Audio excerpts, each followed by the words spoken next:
Russia's air defense was built to be unbreakable. So why did a single night over the Black Sea flip the map? You're in the right place. We'll show how Ukrainian F-16s, cruise missiles, and drones didn't just punch holes, they collapsed the coordination that made those layers work. Watch how naval radar near Sevastopol went dark, how UAV swarms and EW jammed the early warning net, and how that brief window turned into maritime dominance. By the end, you'll understand why killing command and control beats killing hardware, and how that set up the strikes that followed. Before we move on, I'd like to ask you a small favor. If you appreciate this content, please take a second to like this video and subscribe to the channel. Over 98% of you watch the videos without subscribing. It costs you nothing, but it makes a huge difference to us. So, did you click the subscribe button? Great! Thank you so much. Now, back to the video. A layered shield fails not when it's pierced, but when its eyes go dark. What killed Russia's early warning picture first? Start with the premise you already feel on the coast. Their defense isn't one radar on a hill. The war seems to be expanding. And to be specific, it's expanding geographically. Ukraine says the attack on the tanker was justified. The ship has been sanctioned by the UK and Europe. Its stacked sensors and tight command links strung along the Black Sea, feeding the naval sets near Sevastopol. Land-based arrays sweep altitude bands, coastal stations rake the waterline, and shipborne radars stitch the gaps. The edge isn't the metal. It's the link that turns many screens into one view. But then Ukraine refuses the obvious opening move. No F-16s crossing the line. No hero run. They lead with noise. UAVs climb and drag the beam. Decoys snake in low and slow. Loitering munitions lurk at the edge of range, forcing emitters to switch on, switch modes, and hand targets between sectors. You hear the net hum. You also hear it stretch. The first wave is cheap and ugly. FPV quads buzz at treetop. Microdrones drift above power lines. Ukraine's latest attack on Russia took place far away in the Mediterranean Sea. The attack was unprecedented in terms of distance. The ship has been identified as the Kendall. It's a crude oil tanker. Recon UAVs loiter high, steady, and patient. Panzer crews spin up, S-300 sectors wake, and the network starts doing what it was built to do: pass tracks, sort threats, and shoot. But every handoff eats time.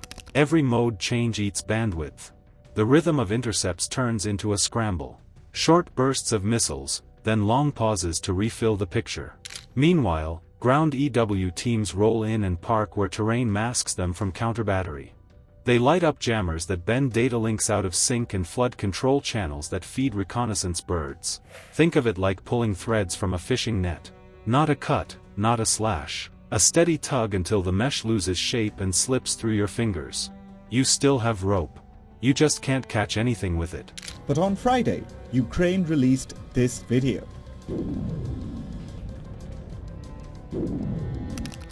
But Friday's attack took place around here, in the Mediterranean Sea, a little north of Libya's Benghazi.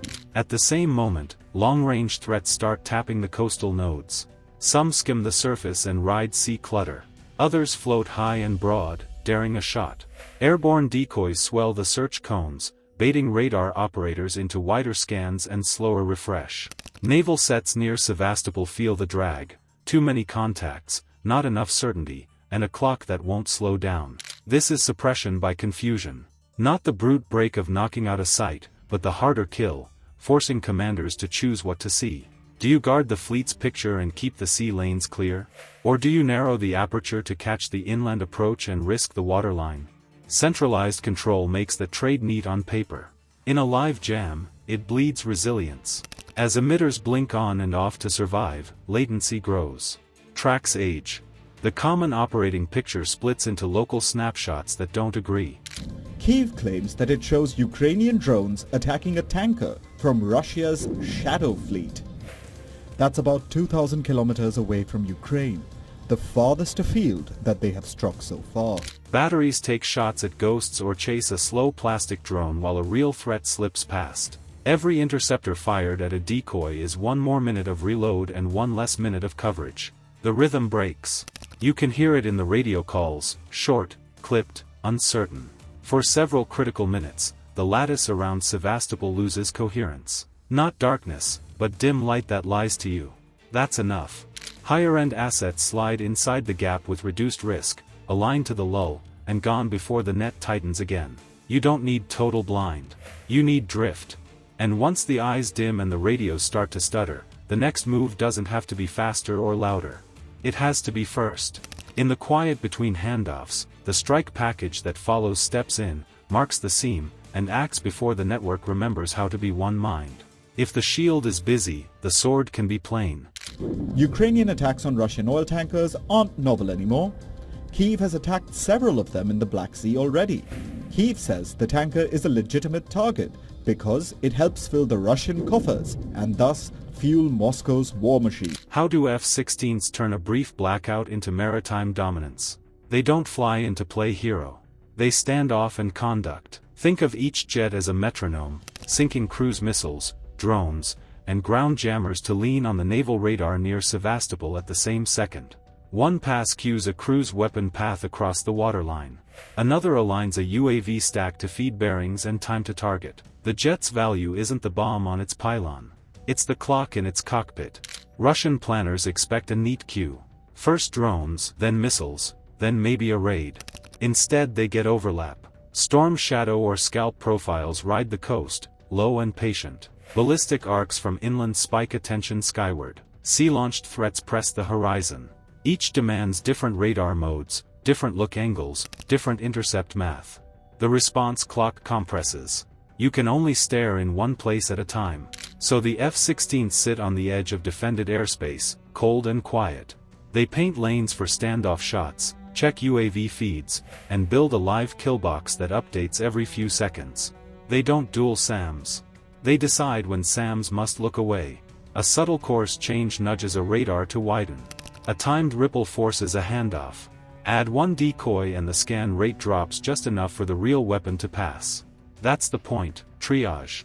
Command nodes have to choose. Keep the fleet's comms clean so ships can queue each other, or hold the coastal batteries tight to the shore. Central control is strong when the picture is clear. Under multi-axis pressure it trades resilience for order. The F-16s exploit that bias, prying at the seam between fleet defense and land defense until something gives. Meanwhile, coordination frays. A naval set darkens for survivability. A shore radar narrows to save track quality. Fleet-to-shore links lose fidelity. The cross-queue that used to backstop gaps turns into a missed call. Now a missile that needed two radars to detect and hand off meets one that's late or offline. Queuing breaks. Handoffs stall. The hole grows. Here's the lesson. Air defense fails systemically when you break the flow, not just the node. Antennas matter, but the lifeblood is the traffic between them, the bearings, the timestamps, the permissions. Sever that, and the same hardware becomes a set of lonely screens. With the maritime picture broken, the aim shifts to the support that held it together. Ukrainian platforms swing at logistics piers where fuel moves by hose, at depot tanks that feed patrol cycles, at relay masts that used to knit the bubble.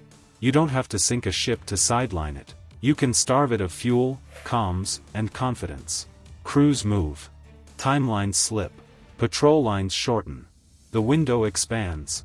What started as minutes becomes a foothold. Ukrainian assets move, strike, and exit before the picture reforms. It's not dominance by force, it's freedom by timing. The Russian fleet slides south and east to deeper water, buys distance, and loses reach. That's momentum earned by information, not tonnage. With the coast unglued, the map opens inland. The same method walks up the chain, hit the links, stress the nodes, break the view. Rostov's coordination. Tula's industry support. The calm spine that feeds Moscow's nerve centers. You're not chasing hard targets first. You're hunting the signals that tell hard targets what to do. And once that cadence sets, the F-16 stays the conductor. Same jet. Same clock. Same quiet push that makes a layered shield look sideways at the wrong second. The breakthrough wasn't a missile. It was a missing picture. When command and control fractured, layered defense turned into scattered metal, and that gap, seconds at first, grew into initiative. You watched a sensor web lose its brain and the shooters fire alone. That's how momentum flips. If you want the tactics and tech that flip maps in real time, subscribe and comment your take. Would you attack sensors, shooters, or the link between them? Comment your choice below.